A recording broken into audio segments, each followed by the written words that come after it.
Hi everyone, my name is Giron Besaidnight and I am an application engineer for Micrographics. Thank you for joining this morning. We're going to go into how we can collaborate between Inventor and Revit and AutoCAD. I've had quite a few questions on how you can export Inventor files and to get it to the same format file type that Revit can open, and how you can utilize that file and still keep the properties of the Inventor file, where you can change the appearance or do modifications to the part as needed. Now what we're going to do is, if you guys are unaware of Autodesk Access, it usually gets installed when you have a few installations from Autodesk. If you're unsure if you've got Autodesk Access, you can go to your search bar and just search Autodesk Access, and that will open your Autodesk Access where you can sign in, and this will also automatically link to Autodesk's website where all your available updates will pop up and you can update as required and when needed. When you click on view all products and services, you'll notice that it already opens up and links to your Autodesk account where you can go to your products and services. I've already gone to my Inventor and the version type I've got, and you'll notice I went to the extension. There you will find a Revit interoperability extension that works hand in hand with Inventor. It's not very big, so you can download it, and it is for free, and it's on Autodesk website just below your product. So you can go to Inventor, your version type, your version year, and you'll find the extension right there and you'll be able to download it. Now when we open Inventor, you'll notice that I've just drawn a small normal coupling. It's just to show you how you can work with this. One of the ways you can go and choose File, Save As. When you go on your drop down, you'll see you've got your IPT. Now that is where a lot of people have a problem with, because it is saving it as an IPT file. Now because it's an IPT file, AutoCAD and Revit will not be able to read that file. As IPT, it's an Inventor single part file. What you can do is you can go to File, Export, and you'll notice you actually do have an option to export it to a DWG file. Now what does the DWG file do? You know, a DWG file, it's a normal standard file type for AutoCAD. So you can export it to AutoCAD and a DWG model, and you can choose, do you want the solids, the surfaces, and the sketches. You can select the version type, so you can even save it to a previous version, and you can press OK, and it will come up and you can choose your location where you would like to save it. I've already saved this part, and when you go to AutoCAD, you can actually go to Open,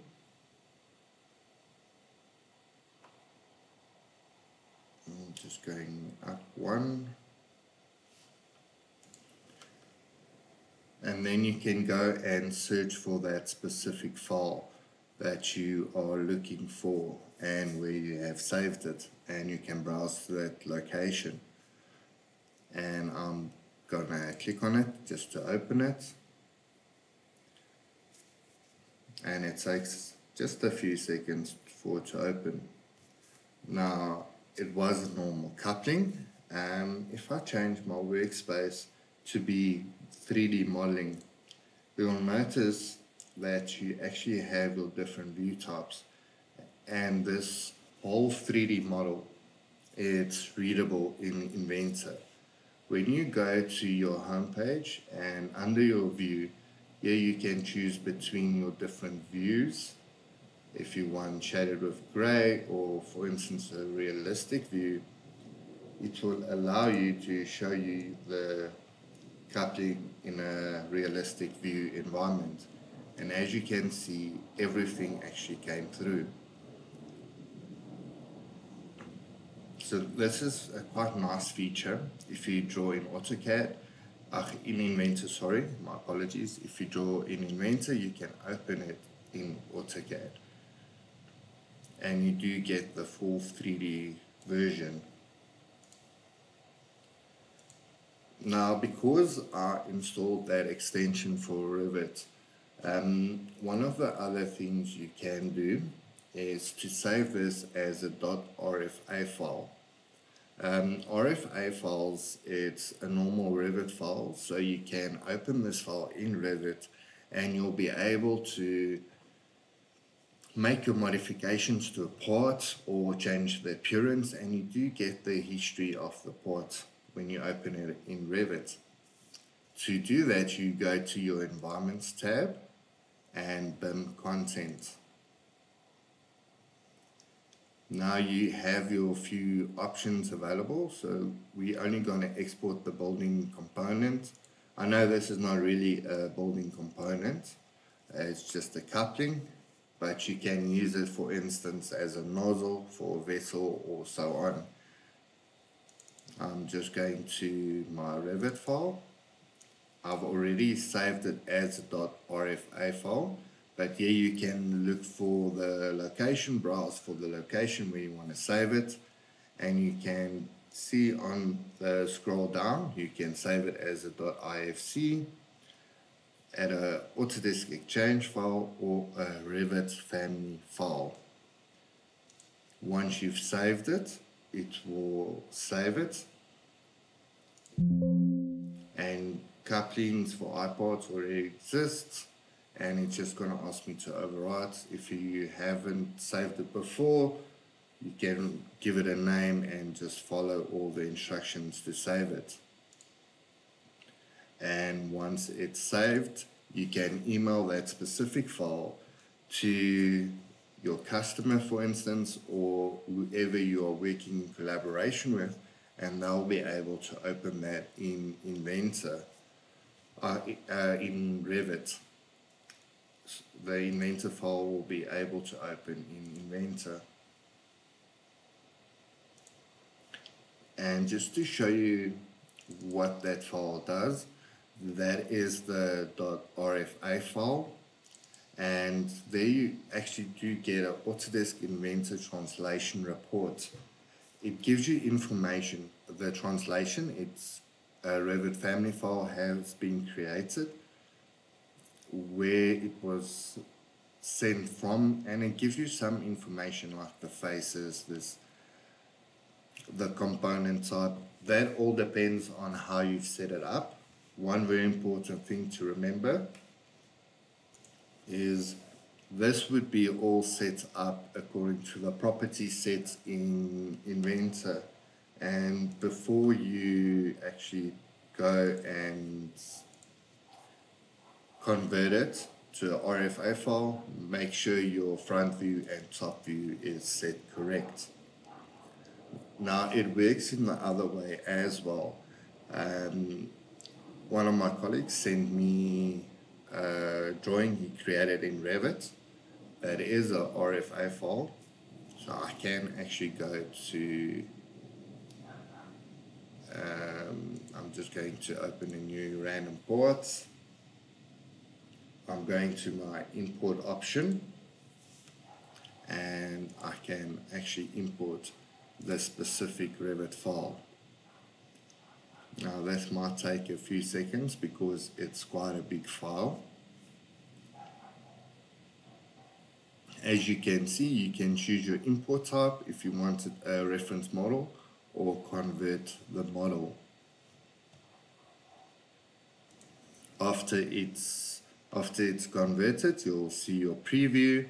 You can choose your view type if you want a 3D cut view, and your different views, and all your categories from the Revit families. And I'm going to press OK. I know this is a big model. It's 407 elements. If I remember correctly, it is a good idea if, yeah, there's the error. The view contains 407 elements. For the best performance, choose a view with fewer than 250 elements. I'm just going to press OK because I'm not too much worried. And you'll notice that it's busy translating the file. Once the translation has been completed, it will start importing the file. As you can see, it's just finalizing the import, and I do have all the solids that has been imported from Revit. And just to show you guys something that's quite nice, I'm just going to open up a specific plane, just make that visible. Gonna half section this plane. I'm just moving this up a bit, not too much.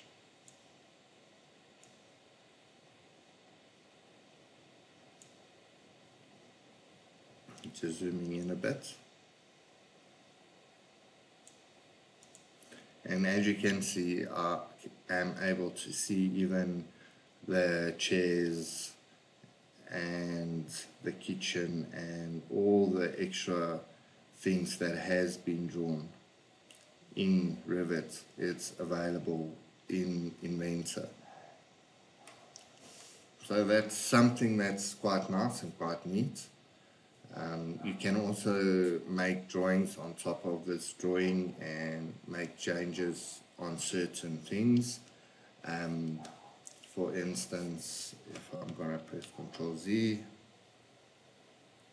for instance, let's say I want to make changes to this chimney, I can actually go to creating a new sketch on that plane and use project geometry and cut all those lines, and then use extrusion. So I'm just going to choose project geometry and choose all those edges. Going to say finish. I actually chose another line there. Can go to extrude, and I can actually extrude this a little bit up if needed. There's a little bit more information on this for you guys, with collaboration between Inventor, Revit and AutoCAD. Thanks for watching. Please like and subscribe for more.